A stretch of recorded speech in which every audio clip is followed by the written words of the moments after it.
एक बार ऐसा हुआ महाराज जी, देवराज इंद्र अपनी सभा में बैठे थे, अप्सराएं नाच रही थी, गंधर्व गान गा रहे थे, देवराज इंद्र खूब आनंद ले रहे थे महाराज। ऐल, उर्वशी, मेनका आदि वपु बड़ी सुंदर सुंदर अप्सराएं नृत्य कर रही थी, देवराज इंद्र खूब आनंद ले रहे थे। उसी समय नारद जी महाराज स्वर्ग में आ गए। नारद जी आए तो देवराज इंद्र ने खड़े होकर के नारद जी को अपना आसन दिया, प्रणाम किया, नारद जी बैठे।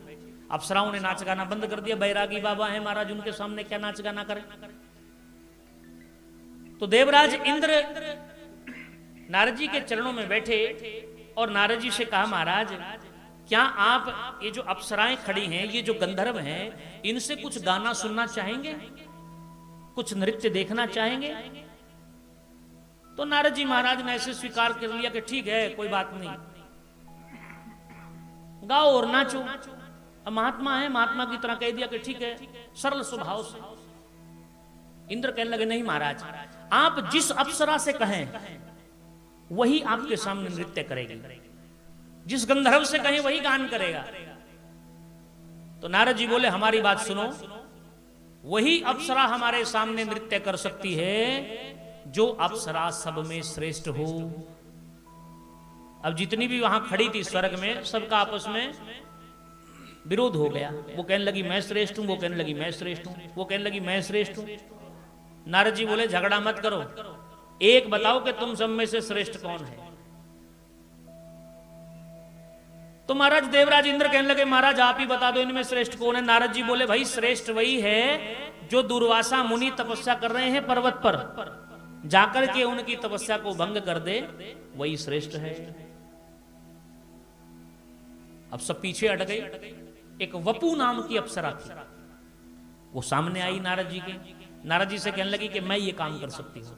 नारद जी बोले, अच्छा तो ठीक है देवी, पहले जाकर के दुर्वासा जी की तपस्या भंग करके आओ, फिर हमारे सामने आकर के नृत्य करना। वपु नाम की अप्सरा जहां दुर्वासा मुनि पर्वत पर बैठे हुए तपस्या कर रहे थे, उससे एक कोस की दूरी पर कोयल की मधुर वाणी में सुंदर गीत गाने लगी और नृत्य करने लगी। उसके घुंघरुओं की झनकार, उसकी मधुर वाणी से सारा प्रकृति, सारा महाराज वातावरण एकदम विशुद्ध हो गया।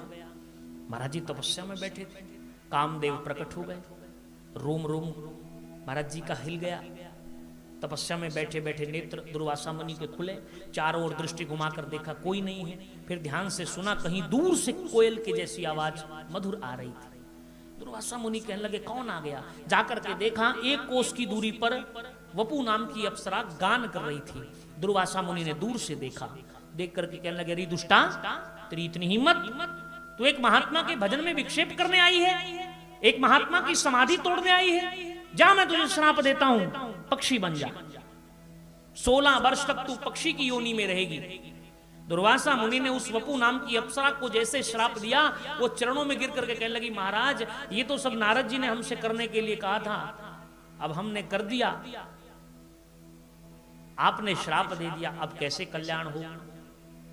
दुर्वासा मुनि ने कहा, पक्षी तो तुम्हें बनना पड़ेगा, श्राप तो फलीभूत होगा, पर जल्दी ही तुम्हारा छुटकारा हो जाएगा, फिर से तुम अपने असली रूप में अप्सरा बनकर के स्वर्ग में प्रकट हो जाओगी, और तुम्हारे गर्भ से जिन बालकों का जन्म होगा, जिन बच्चों का जन्म होगा पक्षियों के, वो बच्चे बड़े ही प्रबुद्ध होंगे। ठीक है। अब वपु नाम की यही अप्सरा महाराज पक्षी बनकर के प्रकट हुई, और इस वपु नाम की अप्सरा से ही इन 4 पक्षियों का जन्म हुआ, पिंगाक्ष, विबोध, सुपुत्र और सुमुख। इन 4 पक्षियों ने विंध्य पर्वत पर जैमिनी मुनि के प्रश्नों का उत्तर दिया।